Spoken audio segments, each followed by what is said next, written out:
Force हमें moving charge हमने कल कर लिया था। अगर एक चार्ज है जो v वेलोसिटी से v मैग्नेटिक फील्ड में मूव कर रहा है at some angle theta with the magnetic field, velocity और मैग्नेटिक फील्ड के बीच का जो एंगल है वो ये थीटा होता है। ठीक है, तो फोर्स कितनी लगती है qvb sin theta, vector form में v cross t, q into v cross t ये होता है। ठीक है, ऑब्वियसली उन दोनों के परपेंडिकुलर कौन होगा, फोर्स वेक्टर। यस और नो, सही है भाई, force will be perpendicular to both velocity and magnetic field.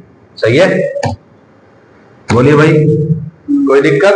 और बोलो फोर्स और वेलोसिटी क्या है एक दूसरे के परपेंडिकुलर, तो उनका जो डॉट प्रोडक्ट है वो जीरो होगा, यानी कि जो पावर है वो क्या होगी, जीरो होगी। सही है, तो आपने अब तक क्या क्या पढ़ा बोलो, क्यू चार्ज v वेलोसिटी से मूव कर रहा है।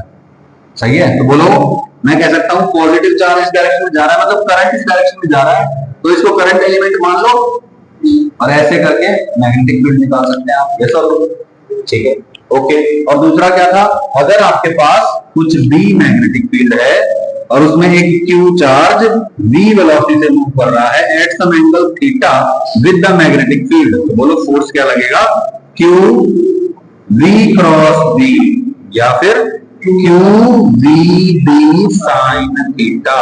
सही है भाई, बिल्कुल सिंपल साधारण है कि नहीं है, बिल्कुल सिंपल है ना। ओके, अब आपको करना है फाइंड डायरेक्शन ऑफ फोर्स। बोलो, याद है ना, v की तरफ फिंगर्स करेंगे, b की तरफ घुमा देंगे तो थंब का डायरेक्शन होगा, that will give you the direction of force. है ना, a क्रॉस b करते हैं तो a की डायरेक्शन होगी, b की तरफ घुमाते हैं, दोनों का जो क्रॉस प्रोडक्ट है उसकी डायरेक्शन आ जाती है। ठीक है, बिल्कुल बेसिक चीज है वेक्टर्स की। ठीक है, find direction of force, force की डायरेक्शन निकालनी है। वेलोसिटी किधर है, नॉर्थ टू साउथ, क्या करना है भाई, north to south. Magnetic field क्या है, ईस्ट टू वेस्ट, डायरेक्शन देखी दोनों की, क्या करना है v क्रॉस b। ठीक है, तो अब इंडिविजुअली सबको आपका इस्तेमाल करना है, सब लोग यूज करेंगे। ठीक है, राइट हैंड। ठीक है, देखो वेलोसिटी क्रॉस मैग्नेटिक फील्ड है ना, वेलोसिटी क्रॉस मैग्नेटिक फील्ड, बोलो वेलोसिटी किधर है, नॉर्थ टू साउथ, तो नॉर्थ उधर है, नॉर्थ से साउथ उधर हो गई है वेलोसिटी, तो बोलो उधर उधर उंगलियां करो। ठीक है, और मैग्नेटिक फील्ड किधर है, ईस्ट से वेस्ट की तरफ है ना, तो मैग्नेटिक फील्ड हो गया इधर, वेलोसिटी की डायरेक्शन में उंगलियां की, मैग्नेटिक फील्ड की तरफ घुमा दी, फोर्स कहां आया, डाउनवर्ड। सही है, बोलिए फोर्स है ना, चार्ज पॉजिटिव है तो फोर्स किधर आ गया, डाउनवर्ड। कोई दिक्कत है ना, वेलोसिटी की डायरेक्शन में उंगलियां करी, इसकी डायरेक्शन में घुमा दी, थंब की डायरेक्शन दे देगा आपको फोर्स। चार्ज पॉजिटिव है तो सेम रहेगा, अगर ये चार्ज नेगेटिव होता तो नीचे आया तो ऊपर कर देंगे। सही है, जो एग्जैक्ट है उसका ऑपोजिट कर देंगे। ठीक है, ओके। अब देखिए ये हो गया आई कैप, ये हो गया जे कैप, v क्रॉस b, बोलो आई कैप इधर होता है, जे कैप इधर, के कैप इधर, बोलो आई क्रॉस जे, क्या आया, के कैप की डायरेक्शन आ गई। चार्ज पॉजिटिव है तो force will be in the के डायरेक्शन। सही है ना, बिल्कुल सिंपल, साथ साथ चल रहे हैं सब लोग। ठीक है, okay. Velocity east to west, magnetic field up to down, charge positive. देखिए भाई वेलोसिटी ईस्ट टू वेस्ट, उधर से उधर जा रहा है। ठीक है, वेलोसिटी उधर हो गई और मैग्नेटिक फील्ड ऊपर से नीचे की तरफ, तो मैग्नेटिक फील्ड हो गया इधर, वेलोसिटी की डायरेक्शन में उंगलियां करो करो करो और मैग्नेटिक फील्ड की तरफ घुमा दो, थंब का डायरेक्शन किधर आया, साउथ की तरफ, साउथ की तरफ आया तो साउथ की तरफ हो जाएगा, टुवर्ड्स साउथ फोर्स आते हैं। सही है, उंगलियां घुमाना आ गया ना, जैसे याद हो गया। ठीक है, okay. Velocity upwards, magnetic field southward, मतलब साउथ की तरफ, वेलोसिटी ऊपर है करो और मैग्नेटिक फील्ड किधर है, साउथ की तरफ, साउथ उधर है, उंगलियां घुमाओ, कौन सी डायरेक्शन है ये, ईस्ट डायरेक्शन। क्या आ जाएगा आंसर, सर वेस्टवर्ड कैसे आ गया, अरे चार्ज नेगेटिव है भैया, अब इधर आया पॉजिटिव चार्ज होता तो इधर नेगेटिव है तो तो कौन सी डायरेक्शन होगी, वेस्टवर्ड। बिल्कुल सिंपल है, सिंपल है भाई। ठीक है,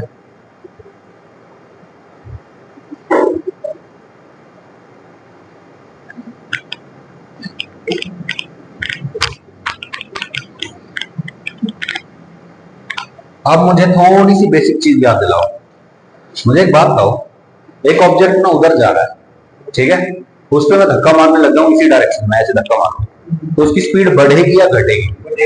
बढ़ेगी।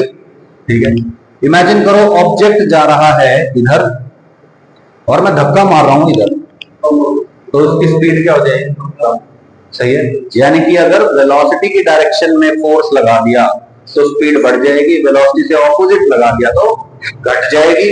और अगर मैंने वेलोसिटी के परपेंडिकुलर फोर्स लगा दिया तो क्या होगा? डायरेक्शन चेंज हो जाएगी।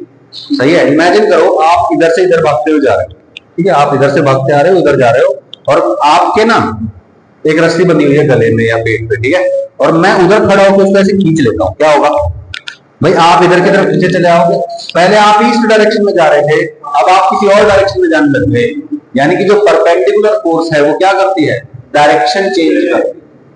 अब मुझे बताओ, अभी अभी हमने फॉर्मूला पढ़ा, force on a moving charge is equal to q into v vector cross v vector. बोलो भाई, वेलोसिटी के परपेंडिकुलर फोर्स है, मैग्नेटिक फील्ड के भी परपेंडिकुलर फोर्स है। बोलो, वेलोसिटी के परपेंडिकुलर फोर्स लग रहा है, ये फोर्स क्या करेगा? स्पीड बढ़ाएगा, घटाएगा या सिर्फ डायरेक्शन चेंज करेगा? डायरेक्शन विल बी चेंज, है ना? तुम इधर जा रहे हो, तुमको इधर खींचोगे तो डायरेक्शन चेंज होगी ना, स्पीड भी चेंज होगी। तो यही हो रहा है। अब इमेजिन करिए यहाँ पे एक मैग्नेटिक फील्ड का रीजन है ये इतना, ठीक है, मैग्नेटिक फील्ड का डायरेक्शन क्या है? बोलो, अंदर की तरफ मैग्नेटिक फील्ड इधर जा रहा है, ओके, और एक चार्ज पार्टिकल है वो जा रहा है इधर, ठीक है। अब मुझे बताइए, चार्ज पार्टिकल जा रहा है इधर, मैग्नेटिक फील्ड है इधर, तो बोलो फोर्स कहां लगेगा? V क्रॉस B, ऊपर फोर्स लगेगा, यानी कि जो इस पे फोर्स लग रहा है वो किधर लग रहा है? इधर लग रहा है। बोलो, वेलोसिटी के परपेंडिकुलर लग रहा है, तो बोलो इस पार्टिकल को इधर खींचा जा रहा है, बोलो ये इधर जा रहा है, तो बोलो ये घूमते घूमते कुछ ऐसे इस पोजीशन पे चला जाएगा। ऐसा ना, भाई डायरेक्शन चेंज हो गई। अब कहता हूं मैं पार्टिकल यहां आ गया, तो बोलो पार्टिकल की डायरेक्शन कहां है? यहां। सही है, बोलो V इधर B इधर, हाथ से करते हैं ना, साथ साथ करते हैं सबको, हाथ साथ साथ चलना चाहिए, जैसे मेरा हाथ चल रहा है ऐसे चलना चाहिए। बोलो, V इधर है, D इधर है, फोर्स कहां लगेगा? इधर लगेगा, है ना? फोर्स अभी भी कहां लग रहा है? परपेंडिकुलर लग रहा है। पार्टिकल इधर चला गया, बोलो वेलोसिटी इधर होगी, मैग्नेटिक फील्ड इधर हो गया, पीछे की तरफ है ना, तो फोर्स इधर लगने लग गया। यहां आ गया पार्टिकल, ऐसे जा रहा था, घुमा दिया फोर्स ने, बोलो अब पार्टिकल इधर जा रहा है, तो बोलो क्या होगा? वेलोसिटी हो गई इधर, मैग्नेटिक फील्ड हो गया इधर, बोलो फोर्स कहां लगेगा? डाउनवर्ड्स लगेगा। सही है, बोलो फोर्स लगने लग गया ऐसे, यानी कि पार्टिकल इधर जा रहा है तो उसको इधर खींचेगा, यानी कि अभी ऐसे मुड़ जाएगा, मुड़ गया ना, मुड़ते मुड़ते अभी कहीं यहां पहुंच जाएगा। बोलो वेलोसिटी का डायरेक्शन ये होगा, बोलो वेलोसिटी है नीचे, मैग्नेटिक फील्ड है इधर, फोर्स लगेगा इधर, तो बोलो फोर्स लगेगा इधर। सही है, बोलो अब पार्टिकल जा रहा है इधर, फोर्स लग रहा है इधर, मतलब कोई इधर घुमाने की कोशिश कर रहा है, तो बोलो पार्टिकल घूम के वापस यहां आ जाएगा। Force always acts perpendicular to the velocity. मुझे याद आ गया सर्कुलर मोशन, वहां पे क्या होता था? वहां पे भी एक फोर्स लगती थी जो हमेशा वेलोसिटी के परपेंडिकुलर होती थी, जिसका सिर्फ और सिर्फ काम ही क्या होता था? डायरेक्शन चेंज करना, और डायरेक्शन चेंज करने का काम था उसका नाम था सेंट्रीपिटल फोर्स। ठीक है, जो सेंटर की तरफ लगता है, ठीक है ना। इमेजिन करो आप लोग एक बॉल के धागा बांध के ऐसे ऐसे घुमा रहे हो, ठीक है, तो बोलो जो रस्सी है वो क्या कर रही है? बॉल इधर जा रही है तो उसके परपेंडिकुलर फोर्स लगा रही है, इधर जा रही है तो भी परपेंडिकुलर फोर्स लगा रही है, तो वो जो रस्सी है वही तो रिस्पॉन्सिबल है उसको घुमाने के लिए, है ना। अगर वो रस्सी टूट जाए तो क्या होगा? उड़ के सीधी डायरेक्शन में चला जाएगा, यानी कि हु इज रिस्पॉन्सिबल फॉर घुमाने के लिए? सही है, जो सेंट्रिक की तरफ लगती है, यहाँ वेलोसिटी के परपेंडिकुलर लगती है, यानी कि यहाँ पे भी क्या हो रहा है? सेंट्रीपिटल का फोर्स का काम कर रही है कौन? मैग्नेटिक फोर्स, ठीक है ना। Magnetic force is acting as centripetal force. Centripetal force घुमाती है, और घुमाती है तो सिर्फ और सिर्फ वेलोसिटी की डायरेक्शन चेंज करती है, वेलोसिटी का मैग्नीट्यूड चेंज। तो पार्टिकल का आपको क्या पता चल गया भाई? सर्कुलर पाथ पता चल गया है, ठीक है। फोर्स क्या है? Q into B cross B, ठीक है। फोर्स लग गया कितना? B Q B sin theta, ठीक है। अब बताओ what is theta? Angle between velocity and magnetic. सही है, देखो भाई हमेशा वेलोसिटी और मैग्नेटिक फील्ड के बीच का एंगल बताओ। 90 डिग्री। यहां चला गया तब भी हर जगह दिख रहा है 90 डिग्री, तो साइन 90 का दो बना है। सही है, ओके। मुझे बताओ, this is the centripetal force. Centripetal force is equal to, याद करो, centripetal force is equal to mass into centripetal acceleration. Formula 9th class में पढ़ा हमने कि भाई फोर्स जो होता है वो क्या होता है, मास। सेंट्रीपिटल फोर्स तो सेंट्रीपिटल एक्सेलरेशन। सेंट्रीपिटल एक्सेलरेशन का वैल्यू क्या होता है? सही है, बोलो, लिख दो। सेंट्रीपिटल फोर्स ये है, mv²/r के बराबर होगा। कोई दिक्कत? यहां से r को इधर ले जाओ, bq को इधर ले जाओ, एक v से एक भी कट जाएगा, क्या जाएगा? r is equal to mv/bq। अरे रेडियस आ गया इसका, जिस सर्कुलर पाथ पे ये चल रहा है उसका रेडियस आ गया। मैं कहता हूं एक पार्टिकल है, v वेलोसिटी से चल रहा है, q उसका चार्ज है, b मैग्नेटिक फील्ड में मूव कर रहा है, वो एक सर्कुलर पाथ पे चलेगा, उसका रेडियस क्या होगा भाई? mv/bq उसका रेडियस है। सही है, याद करो, radius is equal to mv/bq। बोलो, radius is equal to radius equal to radius. सही है भाई, कोई दिक्कत? तो radius of the circular path is equal to mv/bq। याद हो गया ना? जेईई मेन का प्रीवियस ईयर क्वेश्चन है इससे, ठीक है ना? अच्छा, distance travelled by the particle in one rotation. भाई रेडियस पता चल गई, तो बोलो एक गोल चक्कर में कितना रास्ता होता है? 2πr। तो 2πr में r रख दो, 2π mv/bq हो गया भाई, ठीक है। अब कितना टाइम लगेगा घूमने में? Total distance by total time. सही है, यस और नो? क्या होता है भाई, बोलो।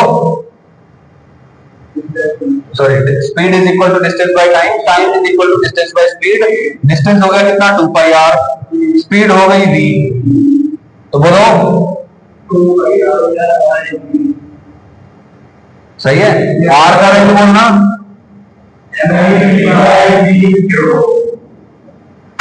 कट गया, क्या आया? 2πm/bq। तो time period of single rotation 2πr/v, 2πmv/bq। तो ये v ऐसे लिखना है ना, 2πr/v है ना ये, तो 2πr/v का लिखा तो v से भी कट जाएगा, क्या आ जाएगा? 2πm/v। अब एक बड़ी अच्छी बात आपको देखने को मिल रही है कि जो टाइम पीरियड है इसमें कहीं वेलोसिटी आ ही नहीं रही, है ना भाई? बोलो, जो भी टाइम पीरियड है क्या इसमें वेलोसिटी है?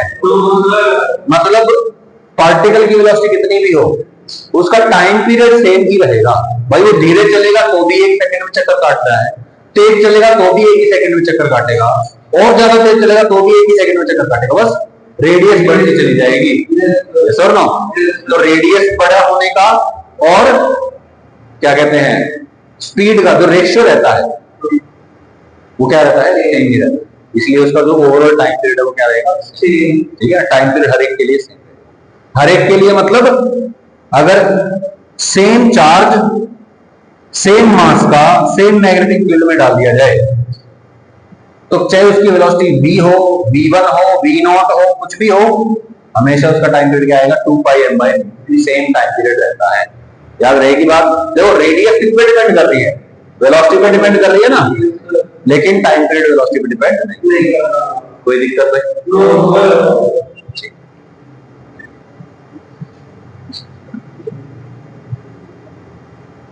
ऐसे भी कर सकते हो, बोलो ये जो m है इसको उठा के डिनोमिनेटर में ला सकते हैं, तो क्या बन जाएगा? 2π/b into q/m। ये क्या बन जाएगा? बोलो, q/m, charge per unit mass. Charge per unit mass basically ये क्या आ गया? स्पेसिफिक चार्ज, कितने कम मास में कितना ज्यादा चार्ज है। तो बोलो, जो टाइम पीरियड है वो किसके इनवर्सली प्रोपोर्शनल है? स्पेसिफिक चार्ज के इनवर्सली प्रोपोर्शनल है। कोई दिक्कत? याद रहेगी ये वाली बात भी, ठीक है। अब इसके ऊपर बेस क्वेश्चन आएंगे, सारे फॉर्मूले याद करते हुए चलना है। r is equal to mv/bq, distance is equal to 2πr मतलब 2π एम वी बाई वी को टाइम पीरियड कितना हो जाएगा 2 पाई एम बाई। सही है।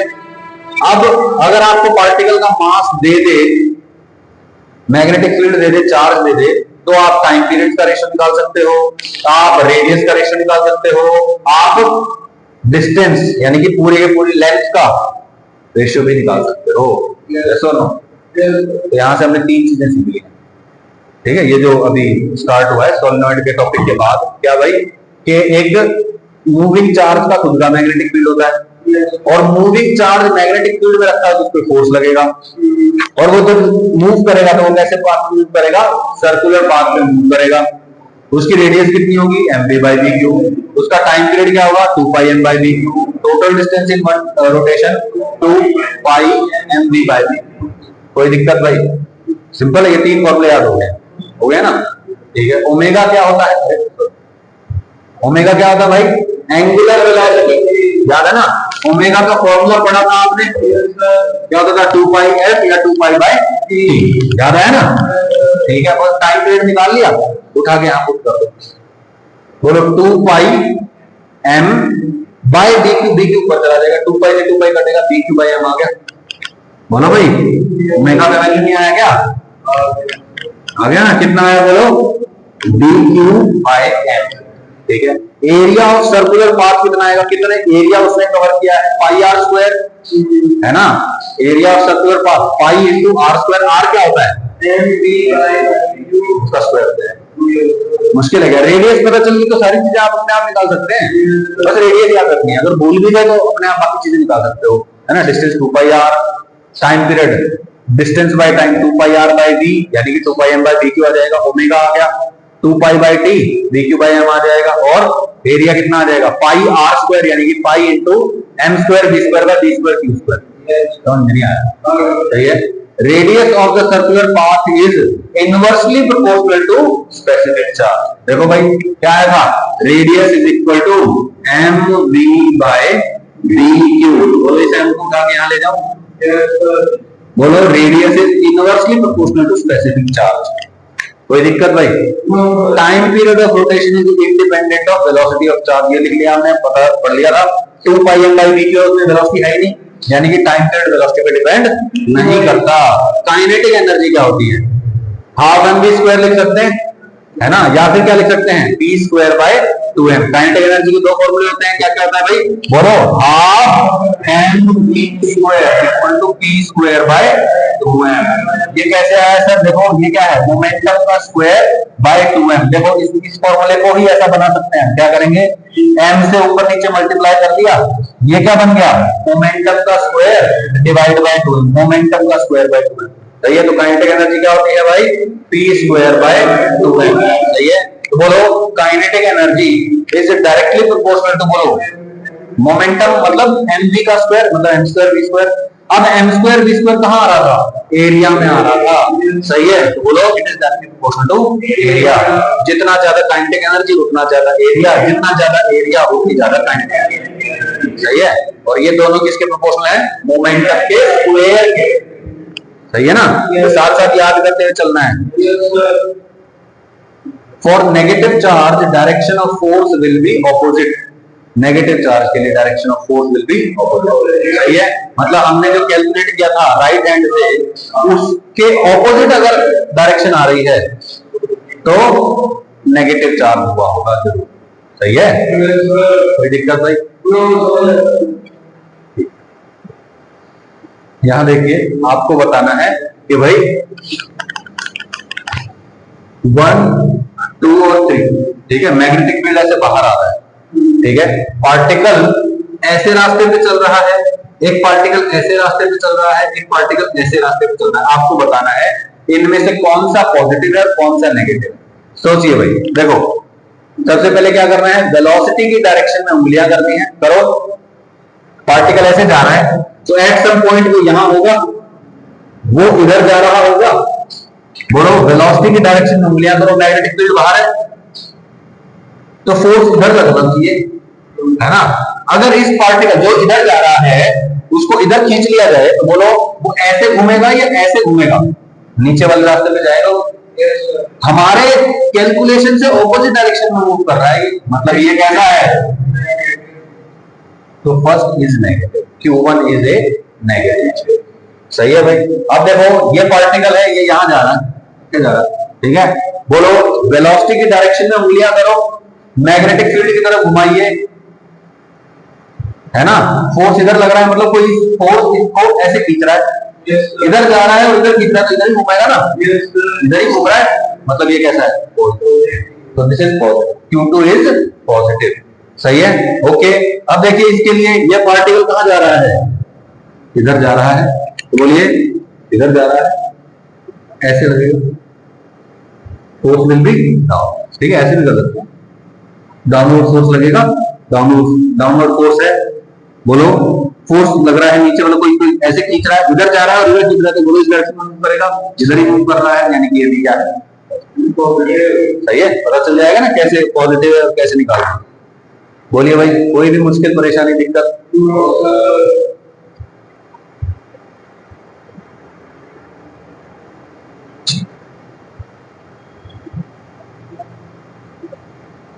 क्वेश्चन है, does the kinetic energy of A charge particle change during its motion in a magnetic field? क्या magnetic field में जब वो पार्टिकल चल रहा है तो उसकी काइनेटिक एनर्जी चेंज हो रही है क्या? काइनेटिक एनर्जी चेंज नहीं हो रही है। क्यों भाई? क्योंकि जो फोर्स लग रहा है वो किधर लग रहा है? वेलोसिटी के परपेंडिकुलर, है ना भाई? पार्टिकल इधर जा रहा है, अगर इधर या इधर फोर्स लगेगा तो स्पीड कम ज्यादा होगी, लेकिन फोर्स लगा ही इधर है, कोई सिर्फ और सिर्फ उसकी डायरेक्शन चेंज कर रहा है, स्पीड चेंज नहीं हो रही है। तो बोलो हाफ mv स्क्वायर में, बोलो न पार्टिकल का मास चेंज हुआ और ना ही वेलोसिटी चेंज हुई, तो बोलो पूरी की पूरी काइनेटिक एनर्जी क्या है? सेम रहेगी। तो kinetic energy does not change. मुश्किल है क्या ये बात? इजी है, इजी टू अंडरस्टैंड है। अब ये बोलो ये अंग्रेजी में लिखा हुआ है, पर ये पढ़ना क्या लिखा हुआ है, देखो रीड करिए इसको एक बार बहुत अच्छे से।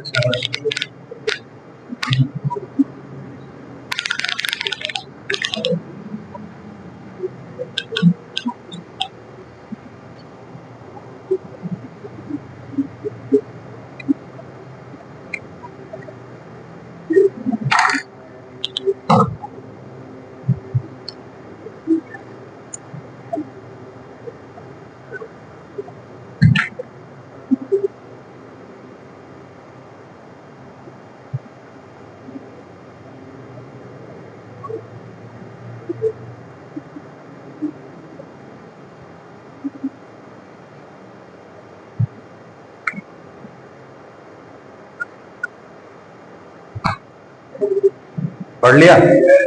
समझ में आया कुछ? क्या कह रहा है ये बताओ?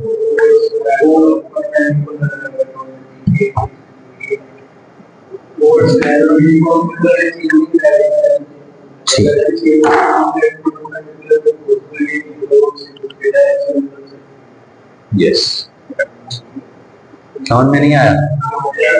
उसका रट्टा भी मार सकते हो, रट्टा तो किसी भी चीज का मार सकते हैं सर, रॉकेट साइंस का भी कर देंगे उधर। सही है,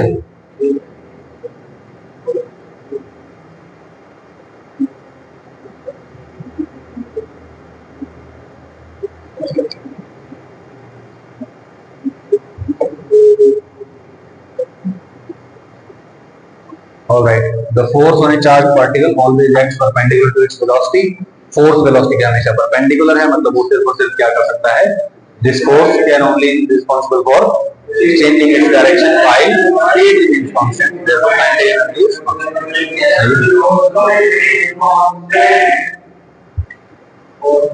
as we know that force is perpendicular to velocity, power zero है, पावर जीरो है, तो बोलो work done per unit time zero है, यानी कि वर्क डन जीरो है। सही है भाई? और अगर वर्क डन जीरो है तो काइनेटिक एनर्जी का चेंज भी जीरो। कौन सी थ्योरम? वर्क एनर्जी, है ना? वर्क एनर्जी थ्योरम याद दिला देता हूँ थोड़ी सी। कोई भी पार्टिकल है, उस पे जितनी भी फोर्सेस लग रही हैं, सारी ने मिला के वर्क कर लिया, ज्यादा से ज्यादा वो क्या कर लेंगे? सिर्फ और सिर्फ काइनेटिक एनर्जी चेंज कर सकते हैं, उसके अलावा कुछ भी चेंज नहीं कर सकते। सही है, क्लियर है?